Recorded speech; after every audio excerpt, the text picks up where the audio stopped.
Hi hello ನಮಸ್ತೆ, ನಾನು ನಿಮ್ಮ ಪ್ರೀತಿಯ Manjunath V from allinoneadvaith Kannada YouTube channel.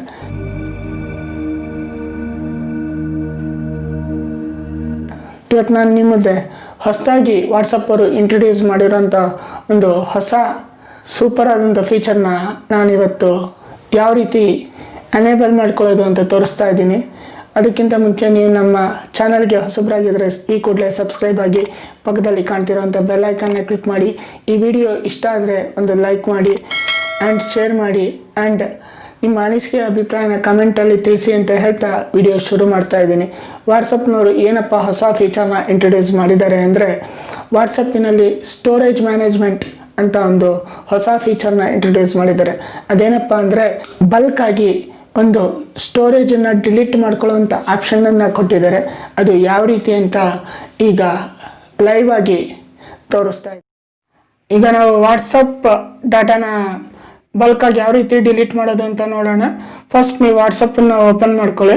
ಮುಂಚೆ ನೀವು ಏನು ಮಾಡಬೇಕಾಗಿತ್ತು ಅಂತಂದರೆ, ಈಗ ಒಂದು ಓಪನ್ ಮಾಡ್ಕೊಂಡ್ಮೇಲೆ ಇಲ್ಲಿ ನೀವು ಕ್ಲಿಕ್ ಮಾಡ್ಕೋಬೇಕಾಯಿತು. ಕ್ಲಿಕ್ ಮಾಡ್ಕೊಂಡು ಇಲ್ಲಿ ಡಿಲೀಟ್ ಅನ್ನೋ ಆಪ್ಷನ್ ಮೇಲೆ ಕ್ಲಿಕ್ ಮಾಡಿ ಡಿಲೀಟ್ ಅಂತ ಹೊಡಿಬೇಕಾಯಿತು. ಬಟ್ ಇವಾಗ ಅದು ಬಲ್ಕಾಗಿ ಕೊಟ್ಟಿರೋದ್ರಿಂದ ನೀವು ಅಷ್ಟೆಲ್ಲ ಇದು ಮಾಡಬೇಕಾಗಿಲ್ಲ. ಇಲ್ಲಿ 3 ಡಾಟ್ಸ್ ಕಾಣ್ತಾ ಇದೆಯಲ್ಲ, ಇಲ್ಲಿ ಇದ್ರ ಮೇಲೆ ಕ್ಲಿಕ್ ಮಾಡಿ. ಈ 3 ಡಾಟ್ಸ್ ಮೇಲೆ ಕ್ಲಿಕ್ ಮಾಡಿ, ದೆನ್ ಸೆಟ್ಟಿಂಗ್ಸಿಗೆ ಹೋಗಿ, ದೆನ್ ಸ್ಟೋರೇಜ್ ಆ್ಯಂಡ್ ಡಾಟಾ ಅಂತ ಇದೆಯಲ್ಲ ಇದ್ರ ಮೇಲೆ ಕ್ಲಿಕ್ ಮಾಡಿ. ಆಮೇಲೆ ಮ್ಯಾನೇಜ್ ಸ್ಟೋರೇಜ್ ಅಂತ ಇದೆಯಲ್ಲ ಇದ್ರ ಮೇಲೆ ಕ್ಲಿಕ್ ಮಾಡಿ.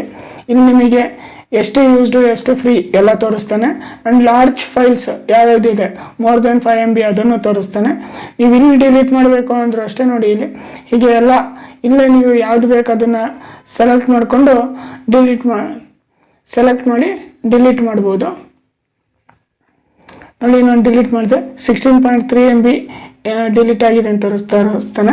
ನೆಕ್ಸ್ಟ್ ಇಲ್ಲೂ ಅಷ್ಟೇ, ನೀವು ಇಲ್ಲಿ ಯಾವ್ದಾರ ಚಾಟಿಗೆ ಹೋಗಿದ್ದೆ ಅವ್ರದ್ದು ಫುಲ್ಲು ಈಗ ನೋಡಿ, ಇಲ್ಲಿ ನಾನು ಹೋದೆ, ಇಲ್ಲಿ ನನಗೆ ಇದು ಬೇಡ, ಈ 3 ಬೇಡ, ಸೆಲೆಕ್ಟ್ ಮಾಡಿದೆ, ಡಿಲೀಟ್ ಮಾಡಿದೆ.